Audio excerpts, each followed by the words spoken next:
ইলেকশনের বিরুদ্ধে যে ষড়যন্ত্র করা হচ্ছে বাংলার জনগণ সেটা মেনে নিবে না। গতকাল একটি উপদেষ্টা বলেছেন বাংলাদেশ থেকে 111 সৃষ্টি হওয়ার সম্ভাবনা তৈরি হয়েছে। আজকে আপনারা এখানে মানববন্ধনে সমবেত হয়েছেন, সবাইকে ধন্যবাদ জানাচ্ছেন। আপনারা জানেন খুনি হাসিনা পালিয়ে গেল, বাংলাদেশ আজকে 1 বছর অতিবাহিত হয়েছেন, কিন্তু খুনি হাসিনা পালিয়ে গেল বাংলাদেশের বিরুদ্ধে ষড়যন্ত্র বন্ধ হয়ে। আজকে এইখানে বসে বাংলাদেশ ইলেকশনের বিরুদ্ধে ষড়যন্ত্র করা হচ্ছে। জালিয়াপালং ইউনিয়ন দক্ষিণ জালিয়াপালংয়ের পাশে তার বিরুদ্ধে তীব্র প্রতিবাদ করে তুলেছেন। আমরা আগামী দিনে এইখানে কোন এরকম ষড়যন্ত্র আমরা বরদাস্ত করা হবে না। বাংলাদেশকে ভারতীয় চক্রান্তবাদীদের বিরুদ্ধে আমরা যেরকম প্রতিরোধ করে তুলেছেন, আগামীতে পশ্চিমা সাম্রাজ্যবাদীদের বিরুদ্ধে সেরকম প্রতিরোধ করে তুলব।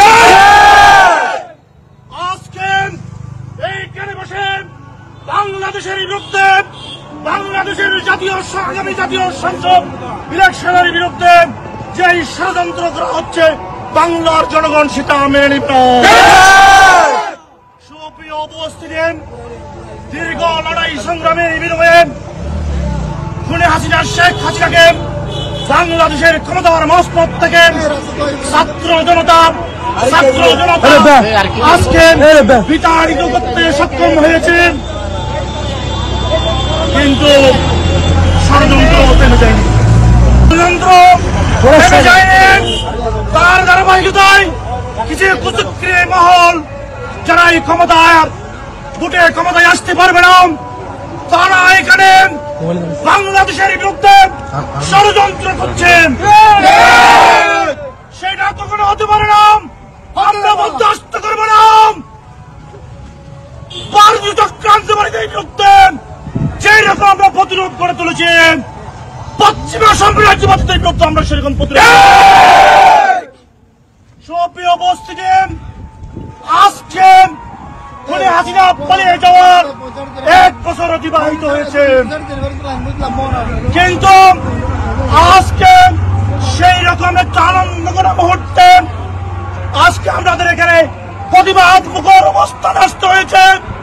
শুধুমাত্র বাংলাদেশের বিরুদ্ধে ষড়যন্ত্র হওয়ার কারণে, আগামী জাতীয় সংসদ নিয়ে ষড়যন্ত্র হওয়ার কারণে আমরা স্পষ্টভাবে বলে দিতে চাই, সেরকম ষড়যন্ত্র আমরা বরদাস্ত করব না। বাংলাদেশকে আরেকটি 111 দিকে ধাবিত করা হচ্ছে।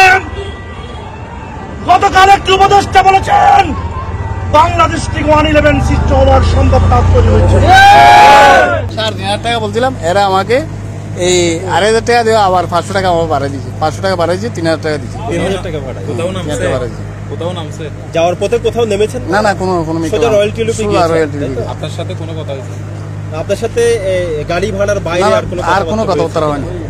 গাড়িতে হাসনাত আব্দুল্লাহ, সাজিদুল আলম, তারপর হচ্ছে নাসিরউদ্দিন পাটোয়ারি, 3 জনের আমি চিনি, 2 জনের আমি চিনি নেই। চশমাওয়ালা তাসনিম জি জি, এদেরকে আমি চিনি নাই। মোট 5 জন ছিল, তারপরে মহিলা 2 জন, একজন সামান্য করে গিয়া, আর জন সাজিদুল আলমের স্ত্রী।